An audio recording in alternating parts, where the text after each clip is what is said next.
Welcome to Blind Shovel, an arts and music podcast. Today I speak with mepaintsme, artist and curator. Hope you enjoy.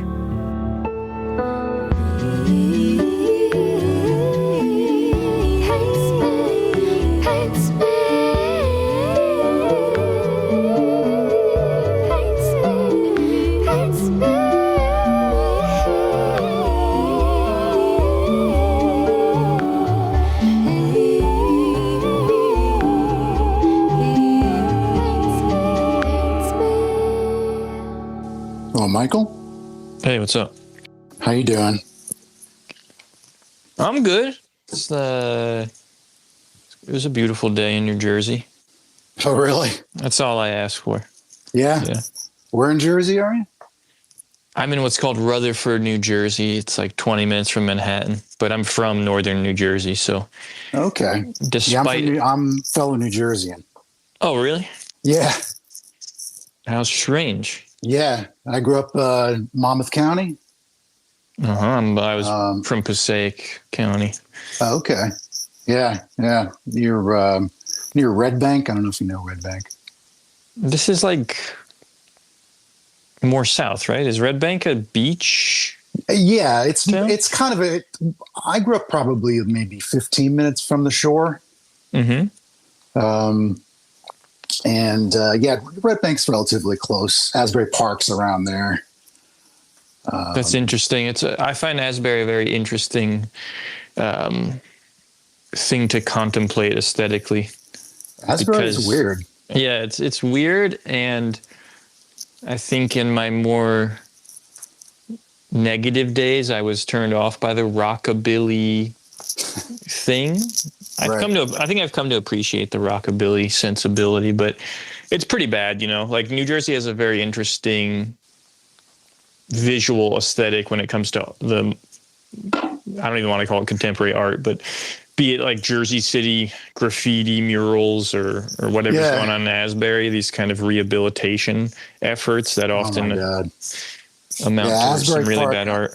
Asbury Park's been, I think, rehabilitated maybe 150 times since I've left. Yeah. Yeah, I mean, they're always kind of going through these permutations, but I haven't been there in a long time, so I can't really say. I can't talk to the rockabilly aesthetic. Yeah, I only knew it later in my life. So New Jersey, that's interesting. You know, from my perspective, I was running a gallery about 5 years ago, and that must have been when I came across your Instagram, which is mepaintsme, if I'm not mistaken. Mm-hmm. And I felt some kind of kinship or shared taste, which is not always common for me.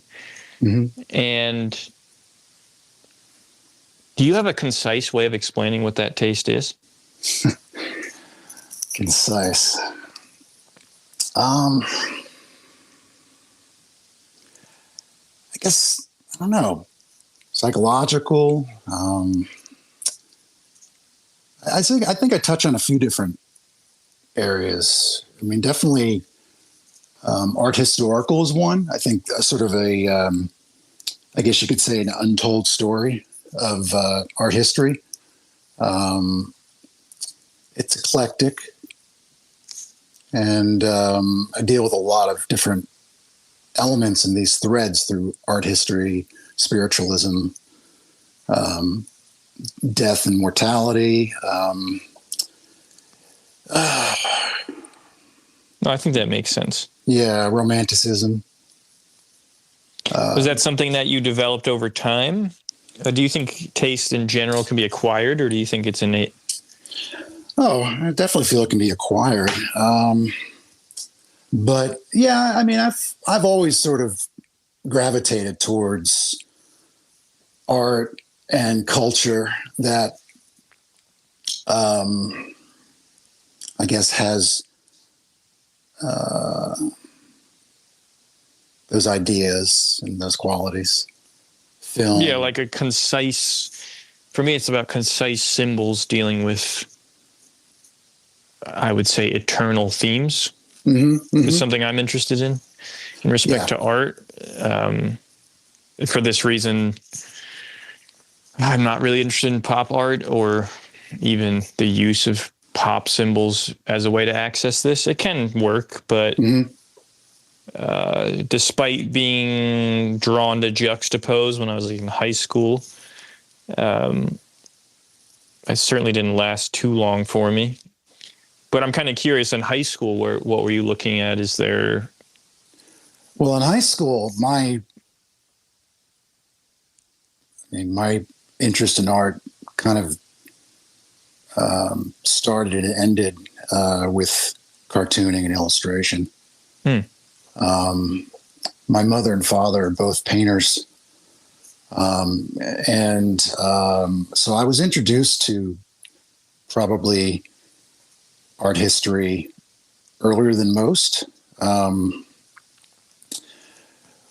And, I don't know if it was just that teenage rebellion. I just never early on gravitated to it. It wasn't really till I went to college and sort of studied art history. And it was kind of like this revelation for me. Revelation, what I mean by that is I had a lot of images and ideas that were sort of that were in the back of my mind, I think, growing up, and I had never really accessed them. So going to an art history class really tapped into those sort of memory banks, and it was really astounding. But in high school, I was pretty much just cartooning illustration. That was what I went to college for. I majored in that initially. And that only lasted for about half a semester. I suppose that makes sense, as comics and cartooning are the distillation of the visual language to get at the symbol as quickly as possible. I think sometimes just like how pure can you make it? But in respect to your parents' art, would it fall in line with the aesthetic that you have on mepaintsme? No. I would say quite the opposite. Interesting. My mother's paintings are very bright, fauvist, if you know that term. Yeah. My father's... It's a beautiful term. Yeah. And my father's work is more, I guess, in the tradition of just observational landscape painting. And were they career artists? Yeah, they both taught at the local community college where I grew up, but they were always pursuing a career in art. They were showing occasionally and selling pretty regularly. So it was definitely an introduction to the profession. Yeah, I've always been curious about what it means to have art parents, because I'm very grateful for my parents and the fact that in a lot of ways that they aren't artists. Sure. And that they could represent normality or just like a central core that's just stable and not terribly weird, And I think in that way it allowed me to explore. I'm also the fifth child of five boys, and you're always offered that freedom as like the last kid, I think. Sure. But I'm just interested in what that is like. Like you were mentioning the rebellion you encountered. Was there a desire to did you want to become like a finance bro or something to rebel against this? Yeah. No, I didn't rebel in that way. Okay. What I mean by rebelling is, definitely in the types of art that they were interested in, and culturally what they were interested in, music. I mean, I can't say, everything was a reaction, but I think initially that was a lot of what was going on. It's kind of ironic, but yeah, definitely I was rebelling against my artistic upbringing. And I was sort of that way, what you were just describing. I mean, I had wished many a time that my parents would have been normal. I mean, we grew up where I grew up. It was a very suburban middle class town neighborhood, and everyone on the block, was sort of straight laced and so forth, and we were sort of the odd family. My parents my dad built, didn't build it himself, but he designed sort of an extension on the house, a studio in the back that they shared. And that was very, had a lot of glass, and it was skylights. It was beautiful, small, but it was very nice. And, that was odd for that neighborhood. So I often, was like, God, I wish my parents were just like, not necessarily bankers. I don't think I've ever wished that, but I think it just natural to kind of feel like you always want what you don't have, Yeah, it's a sad fate of humans, but it's pretty boilerplate, pretty standard. Sure. And then it becomes a question, and that's why I believe in providing something for a child to rebel against and to be kind of aware of it, almost like a performative, theatrical aspect of parenting, where you can like anticipate the reactive phase, and then like not support the reaction in some weird way. You know what I mean? Like you strip the child of dignity, and that's actually how I feel about a lot of modernity. That there's so few like hills to genuinely die on, right? And they just strip that from you. You can't even. You don't know who the enemy is. It's shadowy. That's a different topic, anyway. Yeah. Well, I have two kids, and they're actually approaching that period. My son's 15, my daughter's 13, so they are right on the edge there of really developing sort of as independent free thinkers that want to separate and detach from what they've been brought up with.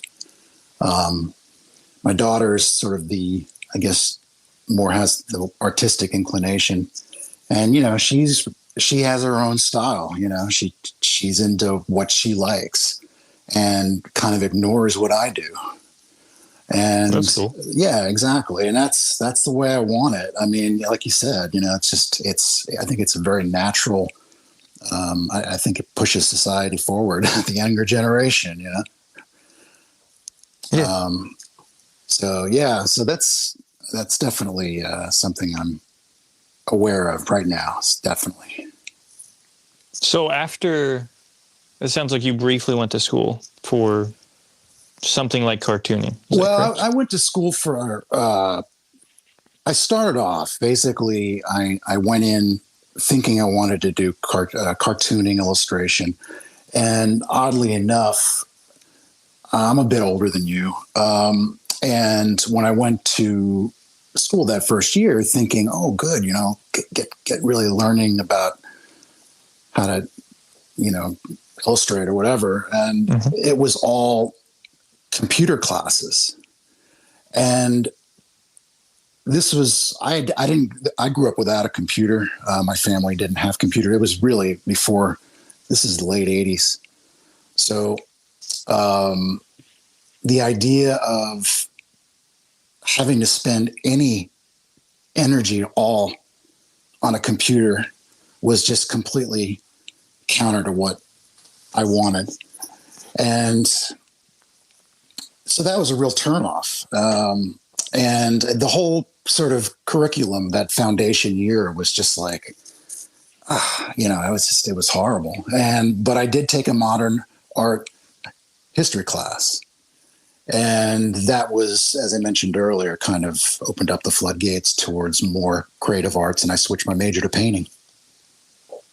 Interesting. Yeah, that is an aspect of your work, your personal work, and the curation that makes sense to me, that there's definitely a tactility and materiality and history of actual mistakes and revisions that you wouldn't genuinely see from a digital process. Oh, yeah. No, definitely. My work has it's very direct. It's physical. And so when did you, let's see, what is your career been like from that, from college forward? Well, let's see. After I graduated, I moved out to New Mexico for a year.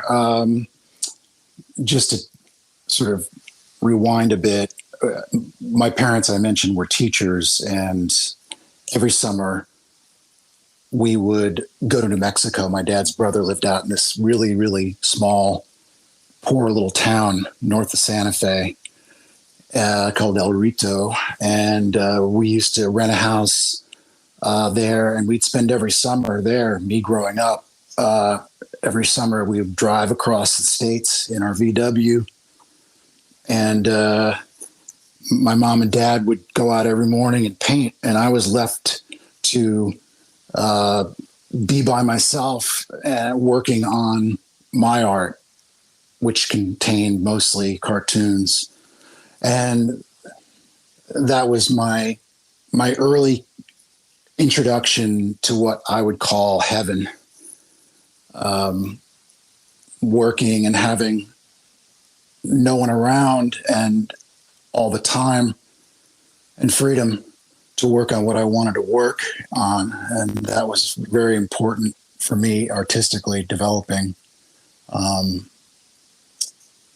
So getting back, I went to New Mexico, and I was a studio assistant for Helen Frankenthaler.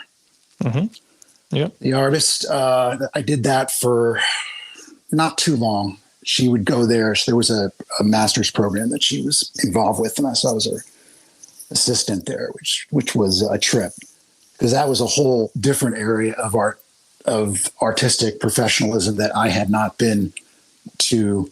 I didn't have a lot of familiarity with, just that, especially that generation. So I actually like her work. I don't like Abex very much at all, but right. I do like her work. So that's cool. Yeah, it was, I could have cared less about her art at the time. But it was an opportunity. So I did that.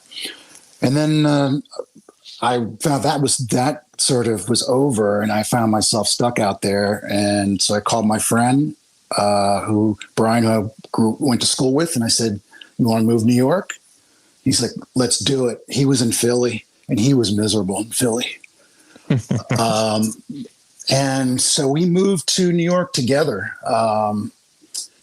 And we lived together for about 5 years, and he was a painter, and we had, it wasn't a studio. It was basically our apartment. He painted the kitchen, and I painted in the living room. That was basically our lives. We just kind of worked and survived. So I was in New York for about 10 years or so, 11 years, doing odd work. I was a teacher. I taught middle school in the South Bronx. Taught art for a few years there. Substitute taught. Were you in the careerist mode? Were you comprehending what it was necessary to actually succeed and be an artist in New York at that time? Yeah, I was. But at the same time, I think I took myself probably more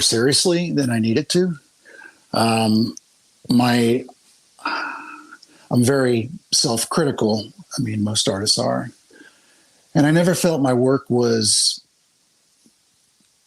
ready for others to look at and to show work. And I did show work. And, you know, I was in a couple of group shows and so forth. But I definitely, there was a part of me that was resistant because I felt like my work wasn't at that level. And I was pretty foolish at that point in my life because, you know, I ended up not probably being as aggressive as I could have been. Yeah, you'd be amazed at how much bad art has market viability. So I think. Yeah, no, I'm well aware. But you know, what I did though is I was sort of disillusioned as well with the art world, as many artists tend to be. You know, at a certain point, you know, you kind of. I was disillusioned and turned off by the elitism. I was turned off by the personalities that I encountered. Sure. And so I actually started to think about returning to illustration. And there was a period for about 4 years where I actually ended up working on the computer and developed sort of an illustrational style or whatnot, and started to do editorial illustration. So I did that for maybe 3 years. Okay, so we share a lot in common. Yeah. And I will say that I probably went through a similar phase.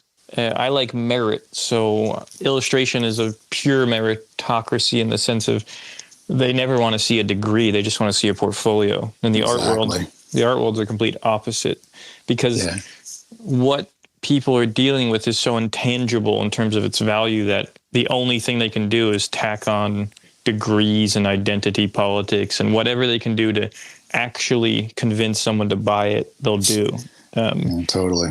So it's a funny fall from grace. You know, I think when you're young, you place such purity on museums and the careers of artists you revere who are fine artists. And then as you navigate it, it's interesting to see where I think it's really hard to succeed in an environment that you don't respect and or don't feel a part of holistically. For me, I had the fortunate brief moment in my life where I was wholeheartedly engaged in alternative comics, and the scene was what I wanted it to be, you know? Right. And then it, you know, things changed in my life and things probably changed in the scene where it became unpalatable. So yeah, it's really complicated to find a good fit for yourself while pleasing all your idiosyncratic desires, I guess. Yeah. Well, you know, I think what you mentioned earlier was definitely a factor of I suddenly became very enamored with the idea of, you know, emailing an art director and mailing it off and getting a check.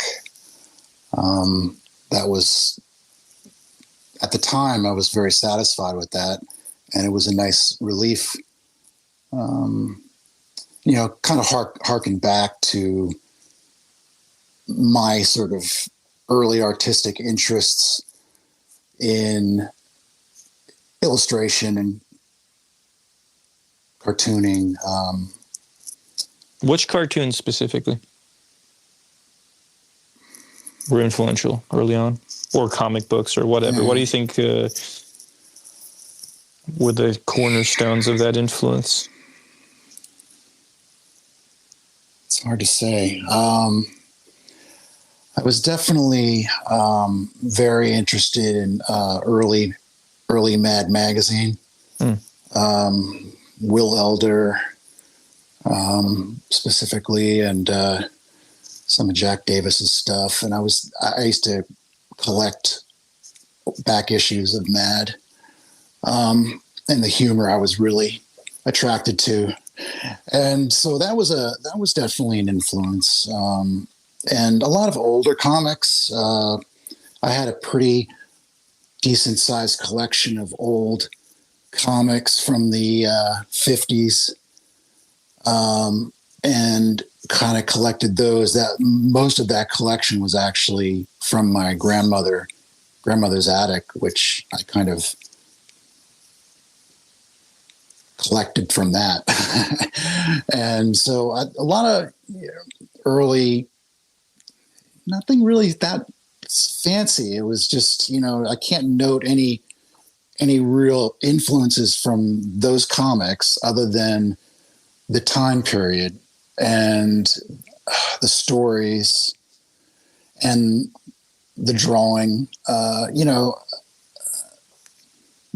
Those were influences, I could say.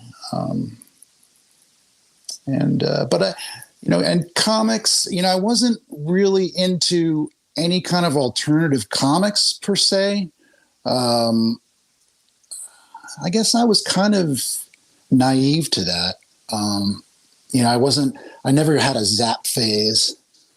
I wasn't really savvy to underground comics and that sort of whole culture until I was in college, later on in college, actually. Mm-hmm.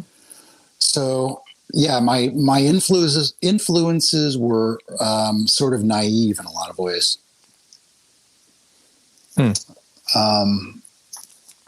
But what were we talking about? I'm always curious about the, for me, influences of cartoons were just simply what I was allowed to watch and watched. It's like giant primordial goo of, I don't know, anything from Beast Wars to, I have 4 older brothers, so it kind of allowed me to access older stuff as well, He-Man toys and old Star Wars toys, and there's kind of this, what I would say is pre-Renaissance rigidity to those kind of toys, where it's they're more of half a symbol, half a person, right? As opposed to the muscly realism of later toys. Right. So I always liked that. Granted, I did like toys with multiple points of articulation. Obviously, that's always a selling point. But I love Legos, same thing. They're just they're stuck. Oh yeah, Legos. But no, I wasn't hip to any, when again, 4 older brothers, so I was reading Spawn, and the edgiest thing going on for me in comics was probably Todd McFarlane and Paul Pope later. Mm-hmm. But not until I went to school in Philly did I encounter CF and the whole picture box influence, the Harry Who energy, which I feel like I see present in some of your work, maybe, but at least there's that's a thread, right?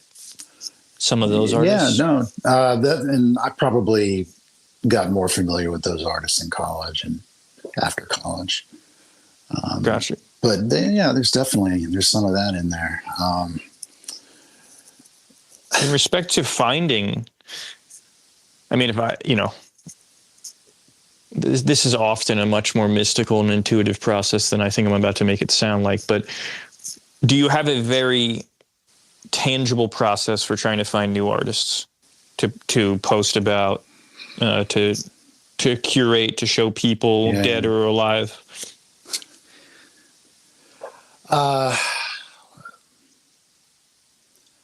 It's definitely intuitive.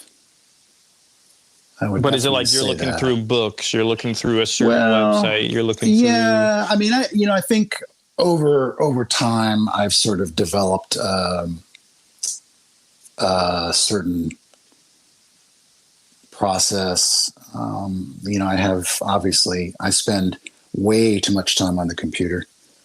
And so I go through collections and museums, online collections, old auctions, blogs, personal, websites,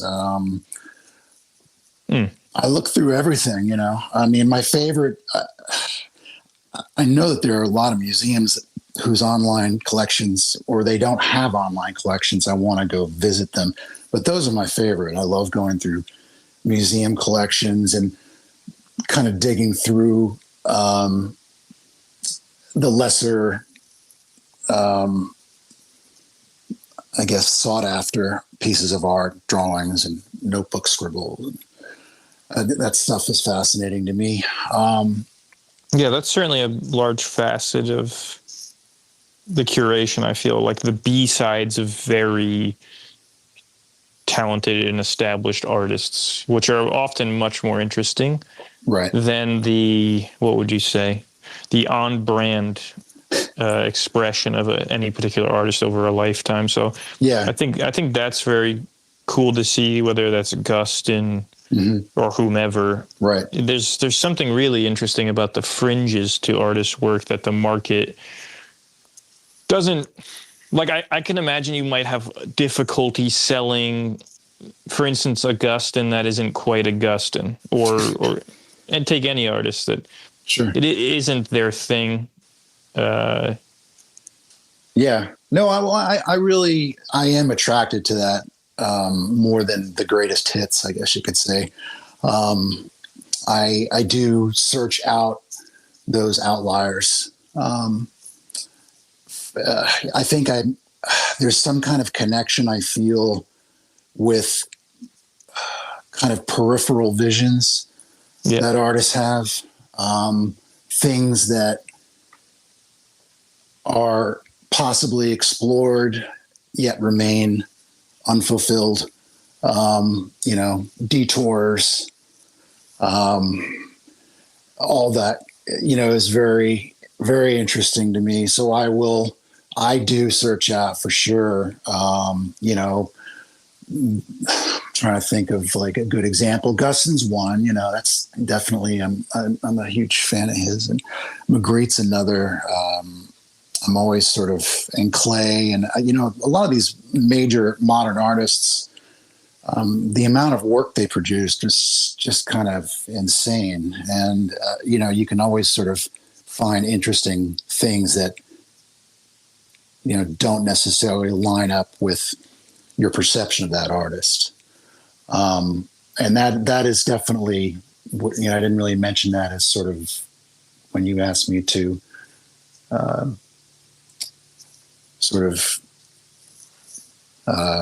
summarize my curation style. That was one, kind of going sort of the, like you said, the B-sides.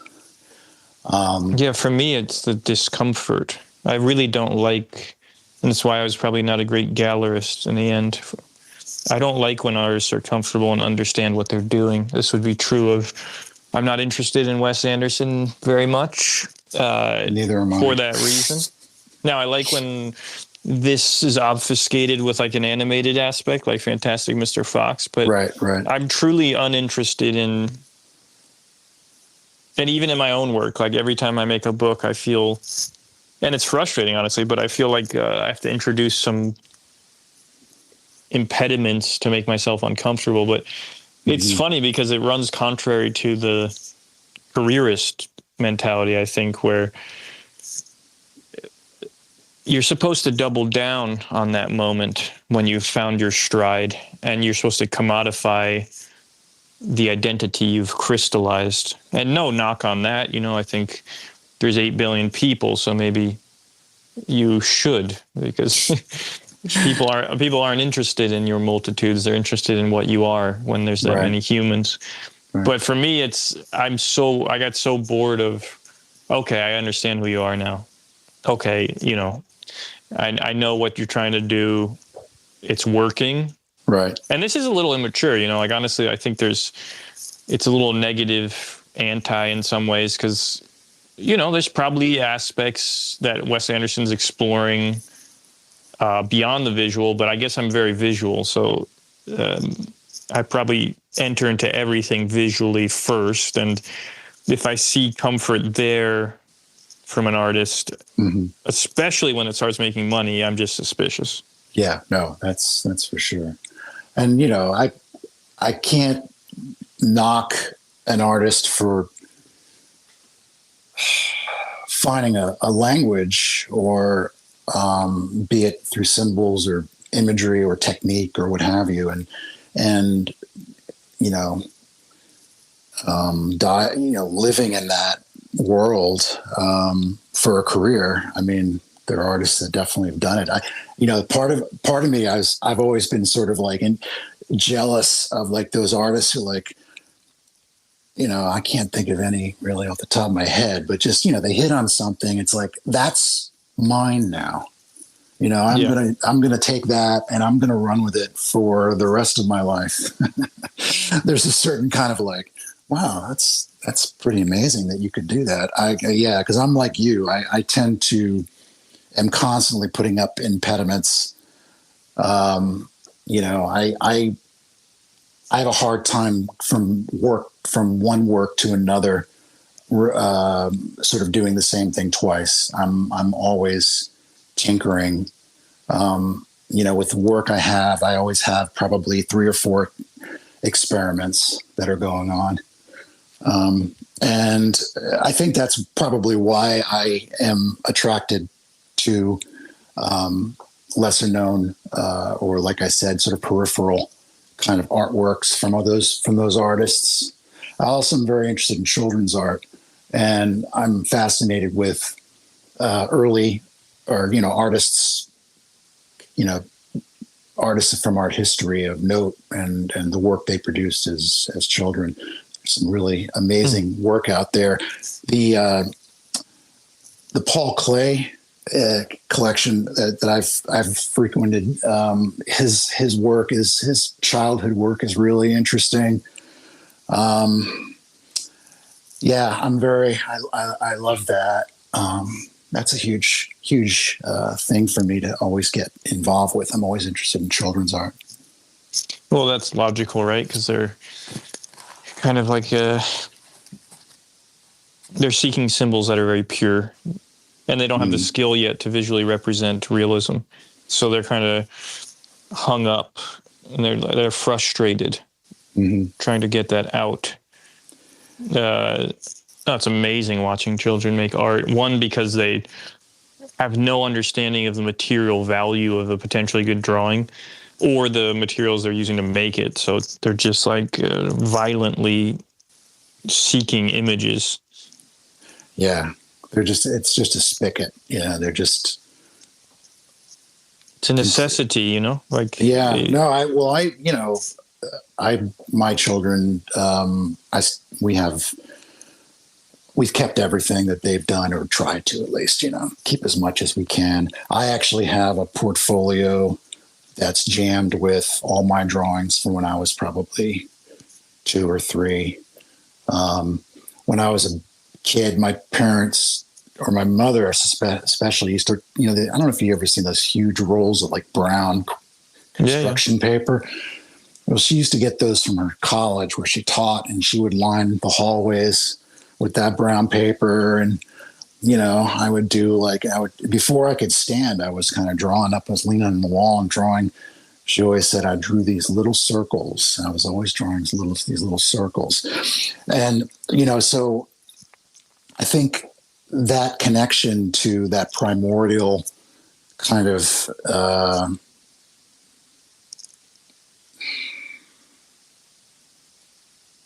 place, or is something that I try to tap into, and I look for that. Yeah. In respect to the more tangible aspect of the venture, how is it that you've come to have 224,000 Instagram followers? What is that process like? When did you start doing it? Was this something that started on Instagram, or existed on Tumblr, or had a website? Like, what was that like? Well, it's interesting. I had never done any curation before. The first, probably the first curation I did was for a radio show that I hosted. This was for a couple of years. I sort of backtracking after living in New York. I met my my current wife, and we moved up to the Catskills, which seems to be kind of a very traveled path these days. But so we moved up there, and we're renovating a house, and there's a local station up there, and I knew the music quote unquote director, and so I had a show for a couple of years, and looking, that was like the show was very eclectic. It was very much a sound audio kind of version of my Instagram, in the sense that I would sort of seek out oddities, outsider music, underground, odd movie soundtracks, and I would layer them with some spoken word. And I played a lot of standard underground punk rock and outsider rock and stuff, but there was always this sort of sound collage element. And anyway, so when that's around the time I discovered Tumblr, and I really got sucked into Tumblr. But not just for art, for music and everything. I had a Tumblr, kind of like a web page for the radio show that I used to post things. And so that was kind of my first foray into sort of just spending way too much time on the internet.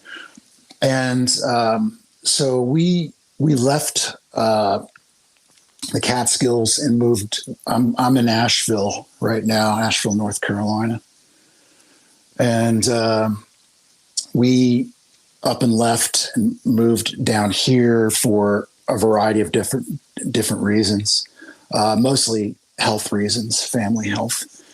We needed to be near my wife's parents.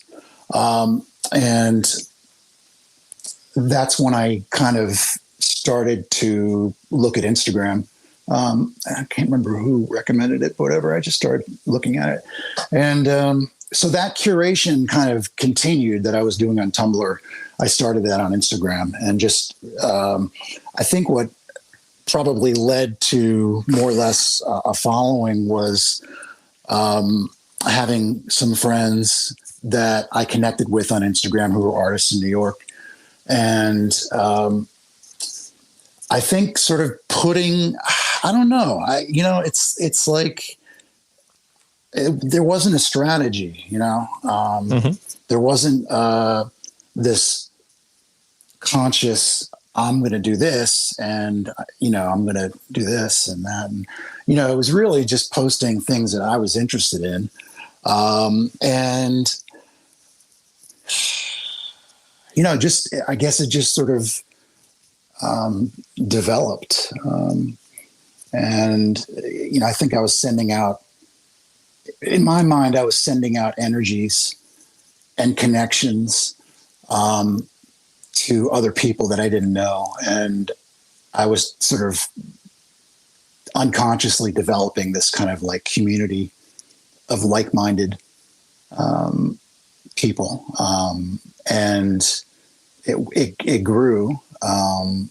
And yeah, it just started to grow, I can't really put my finger on it. No, it makes sense to me that this was born of Tumblr, because it has the energy of Tumblr, not of Instagram. Right.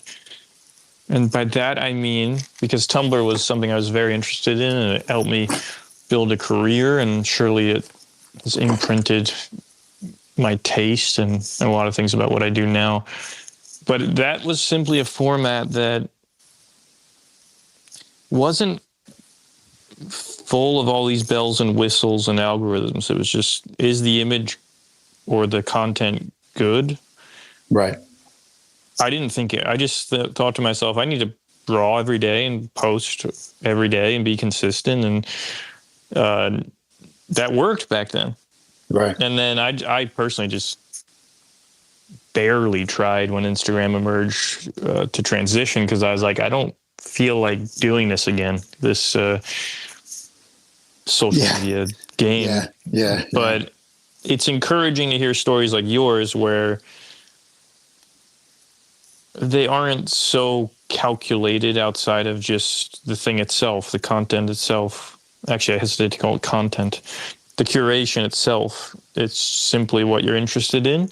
I'm sure you sustained it over a long duration and you've been fairly regular with it. And now it looks as if you're trying to transition it into more of like a online gallery, right? Like to my knowledge, and I don't look at social or Instagram very much, but I don't recall it being framed in that way until more recently. Is that accurate? Yeah. Probably, I think this January was our second year of operation. Mm-hmm.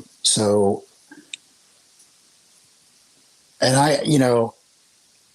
I do generally 5 to 6 posts a day.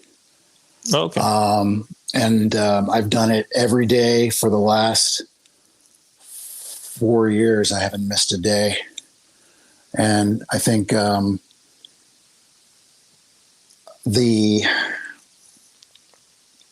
I try to keep that, I don't want the gallery that I'm operating online I don't want my Instagram to be, a vehicle for advertising for the gallery. It's important to me that the Instagram account remain as pure as it possibly can. That said, I try to post artists that we have on the website, and the online gallery is interesting because I hadn't done anything like that. I was asked to curate a show online a few years back, and through my Instagram, and I had never really considered the idea of reaching out to artists and connecting with them in that way. But I curated that show, and I really enjoyed it. I really enjoyed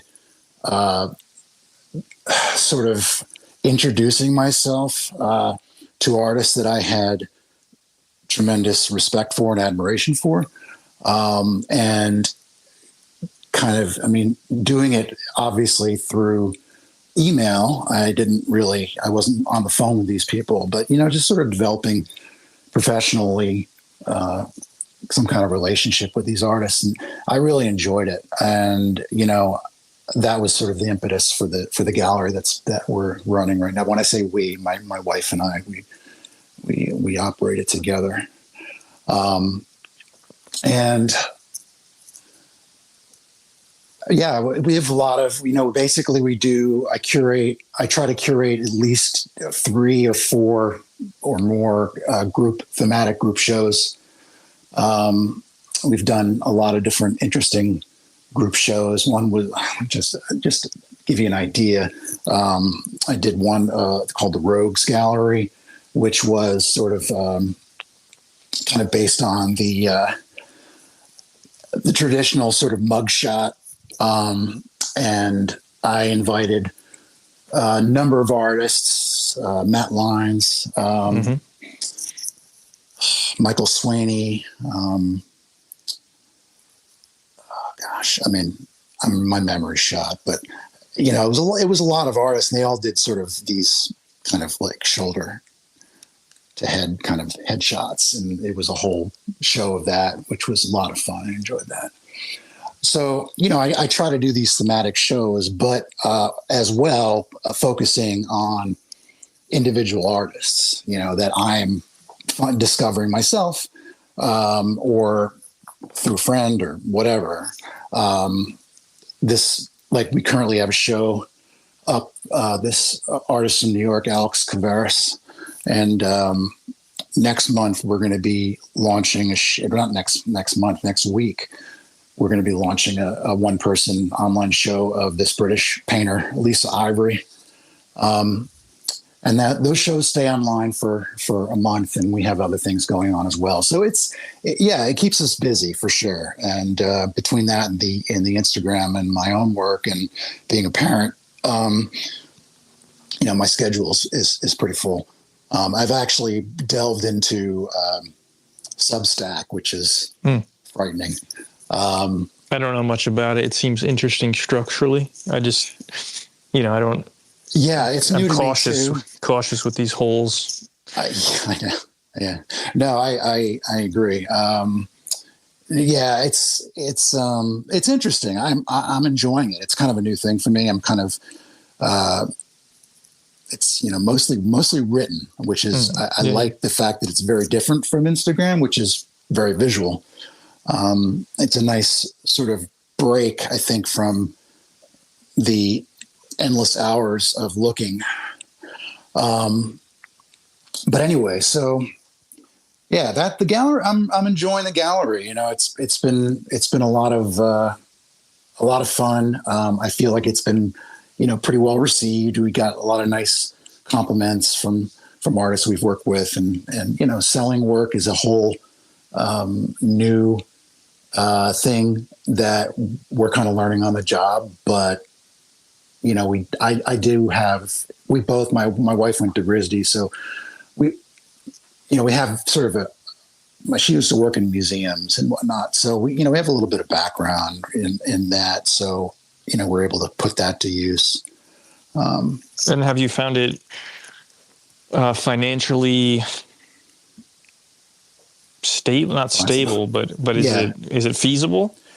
Yeah, it's not really, not now.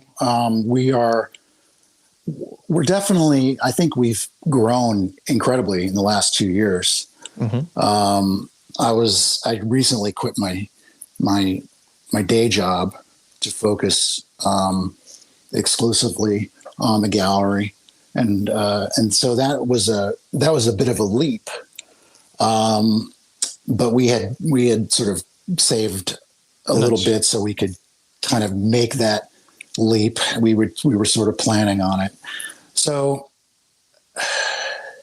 it's growing. I think it's on a good track. I mean, I would say the trajectory is positive. That's good. I mean, 2 years for any business is you definitely expect to lose money, and if you're not, that's amazing. Even if you're making a little or breaking even. Yeah, but I think. Yeah, go ahead. I was just going to say our model, luckily, aside from processing rates and fee, like paying for a website, I mean, there's no real overhead, which is tremendous. Yeah, it's great. No rent, brick and mortar rent. You're dealing with small drawings, which means pretty easy shipping. No storage of large, obnoxious paintings, which I do love and I've stored. But I think if I could do it again, I would probably do something similar to what you're doing, where you keep it flat, you keep it drawings, paintings that are just on paper, maybe a thin canvas or panel. We've shipped paintings before. I mean, it's just to keep the costs down. I mean, I have no problem with. We've dealt with plenty of paintings on canvas. There is a size limitation, of course, but we handle paintings on canvas. I've shown sculptures. I haven't sold any sculptures, so I've never experienced dealing with that. But the shipping and dealing with the exchange rates, and because we sell to collectors all around the world, and so we're always dealing with an artist who lives in Australia to a collector that lives in Japan, or wherever. And so that's been probably the biggest learning curve we've had to sort of I shouldn't say we. my wife, I think, probably has handled 100% of that. But regardless, I'm there for support. But yeah, it's been fun. Yeah, I consider these kind of opportunities or ventures nothing short of miraculous in the grand scheme of human history. And that's what I hope to depict in the podcast at times, is like, it's pretty abnormal, the period we live in and the things you might be able to do to sustain yourself or your family, you know? And it's hard. It's easy to lose sight of that in the nonsense that is, but to really, truly have a fulfilling occupation, which wasn't even part of the prerequisite of occupations for all of time, I feel, but to also be able to express one's soul or taste simultaneously. This is, I do think, miraculous, but getting there is often very circuitous and strange. It's not like there's a formula, and it definitely requires these leaps and patience and, as trite as that may sound, sacrifices of some sort, especially early in one's life. Yeah, no, sure. Without a doubt. And I think, we definitely, we didn't choose this road. It chose us, so to speak.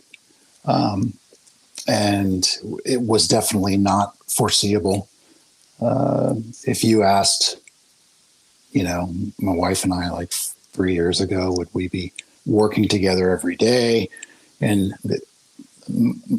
our office / studio, spending all our time working on this project, I wouldn't have believed it. And I do feel fortunate, like my wife and I try to go on walks in the morning and kind of plan out our day. And, we, every so often, we kind of step back and go, this is amazing. This is just like, it's so wonderful that we can, I've developed so many amazing relationships. And for me, that's hard. I've had tremendous social anxiety in my life. I still do. And I think to be able to connect with people virtually, for the most part, has been very helpful to me as a person. And I think one of the reasons you were talking about my own work, and we mentioned earlier about, how when I was in New York early on, I never felt like my work was ready. I think what was helpful to me personally was learning about artists more, their processes. Also, understanding that there are so many different people out there and so many different possibilities. There are so many different personalities, organizational, techniques, whatever, there's just so much out there. And I think early on, I was very much rigid with like, this is the way it's got to be done. Mm-hmm. And, I think through Instagram, I started to open up my idea of really what art was in terms of making art and being a professional artist. It really, it was very helpful to me personally. Yeah, no, I agree. I mean, that's probably why I myself, after 3 years of running a gallery, stepped back. I too came to a similar conclusion that the relationships were more interesting and important than the business side of the process. Mm-hmm. But I had a physical storefront. So right. I was like, well, that doesn't, there's probably a multitude of ways to achieve that end without losing money. And that's what the podcast really serves. The same idea you were saying is, it's obvious artists are humans and humans are fractured and varied. So they're going to have different approaches, et cetera. But it is so frequent that there are just archetypes or categories we default to. And especially there's like certain romantic notions about artists that dominate. But, Yeah. I like, for me, the interview process is more intimate than the curation process. Sure. But the curation process is enlightening about one's own self and one's own taste and how to fit oneself into the world. Just as I feel collaboration is, you get to understand what you can give to the world and what your strengths and weaknesses are. So I can understand that, for me, the gallery was also a way to blossom as you are speaking of, even from a social perspective. It was the way for me to come out of the shell of making comics in a room, in a way that was equally beneficial, and I can also relate to that idea. I can definitely see that. I mean, I've since you had reached out to me, I've been listening to a lot of your archive shows, and I've enjoyed them tremendously. I appreciate that. Yeah, I've been really, and actually a couple of the artists that you've interviewed, there's some overlap there. David Henri Anderson is on our website, and Christopher Davidson as well. And I'm going to be curating a show in next month that Matt Locke, I think Matt Locke, he'll be in that show. So he's a New Jersey boy too. Yeah, that was a good interview. He's character. It's great. I love it when art and personality seem to like merge so seamlessly. Oh, I mean, I think it's pretty common, right? Like I've always felt from the Tumblr days that I pretty much knew who I could and would be friends with if I reached out to them. Right. Based on what they made. It was very rare that I didn't have a very clear insight into who the person was based on what they make, even if it was non-representational. I think that says a lot. But yeah, the artists are telling on themselves brutally with what they make, obviously, if they're good. Yeah. Well, that, like, going back to the idea of, with the Instagram, I mean, that was a lot of, I feel very close in some psychically or something with a lot of the followers that I interact with. And I lost my train of thought. I mean, it was a thought. I feel like it was a fairly complete thought. Okay. Oh, Matt Locke, the personalities. That's right. Yeah, but the funny thing is, artists generally, I mean, this is not from personal experience. I'm talking about more like films, and sometimes artists can be, quite the bore, like, I don't know. I remember, I don't know if you've ever seen, I can't remember the exact name of it, but I think it's called like American Painting Now or something. It was from like the late 60s. No. And it interviewed that generation, that transition from late AbX to pop to minimalism, like that whole, I think it was made in 71. Mm-hmm. And I mean, some of the personalities are just like, very dry and not very interesting. And of course, what, things that they're discussing and talking, but I think just in terms of personality, it's sometimes the artist can leave a little bit, leave you a little flat when you meet them. That's not totally from personal experience, but what I've encountered. No, but it makes sense because many of them are holed up in a room all day. And so that's actually part of the challenge of this project I'm doing, where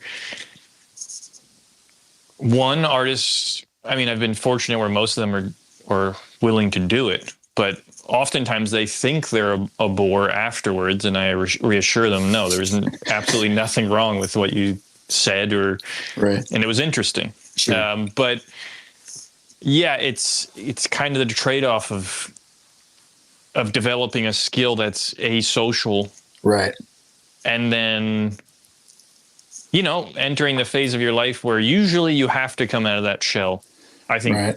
Yeah. for maturation's sake. But yeah, it's hard to develop all of these things in tandem and to do them genuinely. Obviously, I've seen people do it for careerist reasons, which then creates a kind of, I don't know, it can be a bit The rock star. or detached, Right. It can be like inauthentic because it was a necessity that came suddenly, Right. like, Right. oh shit, now I have to Yeah.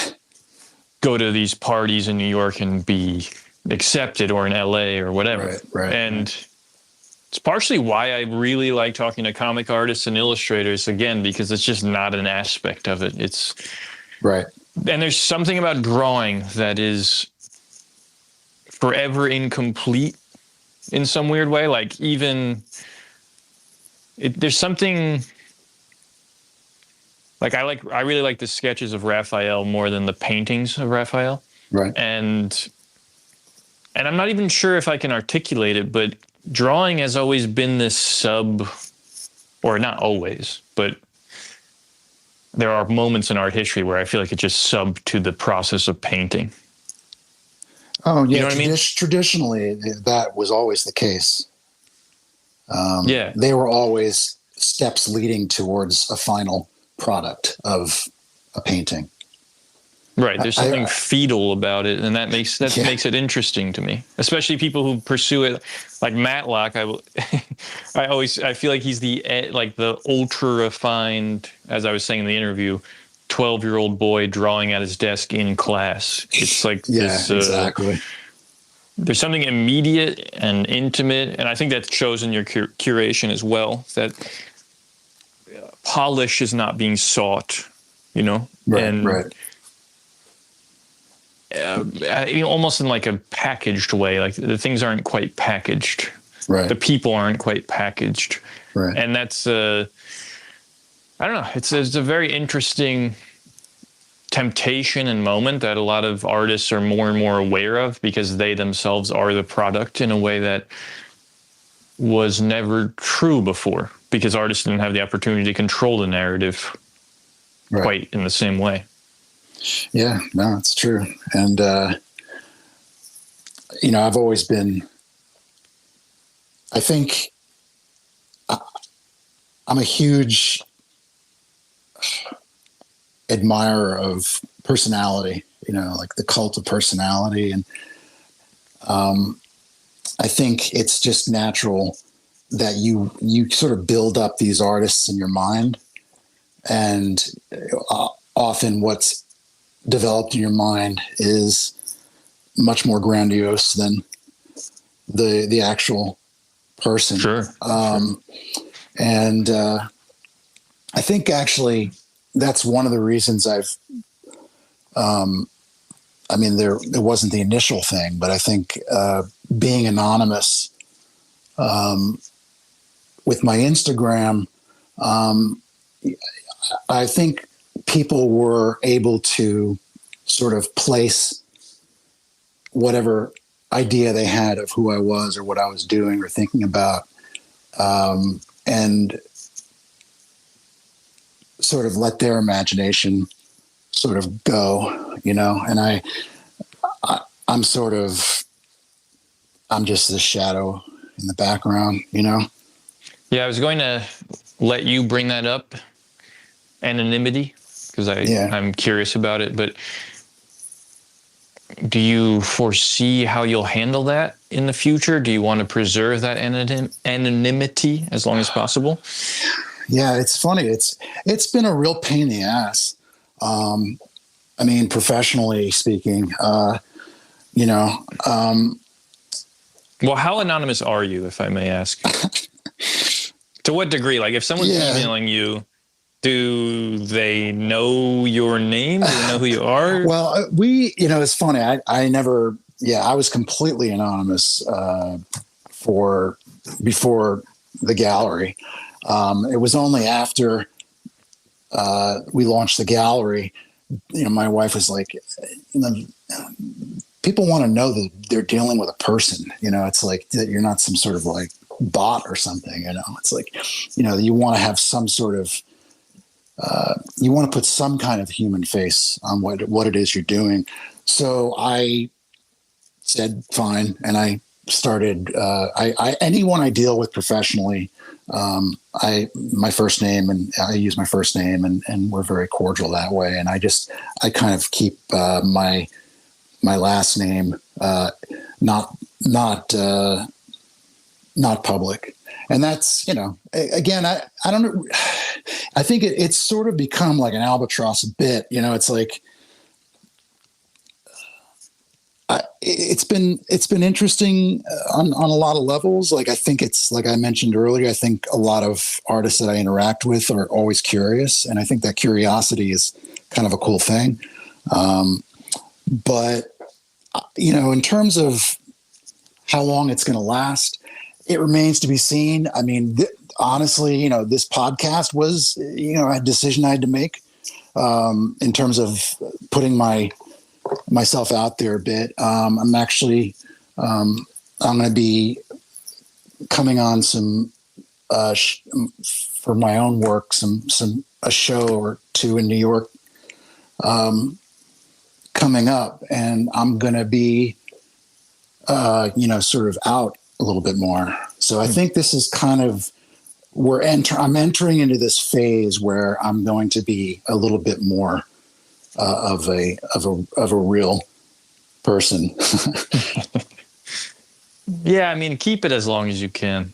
I know I'm doing some part in reducing it, but I mean, I don't know. Is anyone going to identify you by your voice in New Jersey? I mean, no. This is a dense state. Well, it's more about like I I think honestly it was just that wall I had kind of built. It was I was just very, very used to not, kind of taking relationships or interactions to a certain level and then kind of not going past that. So that's the only reason. But honestly, like I said, I think it's good for me personally. I think it's something that I'm learning a bit about, myself and the anonymity. There's something behind it that wasn't necessarily strategic. It was, I think my social anxiety is such that I wanted to be a shadow. Personally, I think when I started the Instagram, I was very, very isolated. Moving from, being in New York, living up in the Catskills, and kind of building a life there, and suddenly having to turn everything around and move south in a new culture was a bit of a shock. And I didn't know anybody, and I didn't know any artists, so I was very isolated. So I felt like a shadow, and right. I think the anonymity kind of reflected that. So you said you had some shows coming up? Yeah. Well, I'm not sure. I think I can probably mention it. It's going to be next month at Jack Hanley Gallery.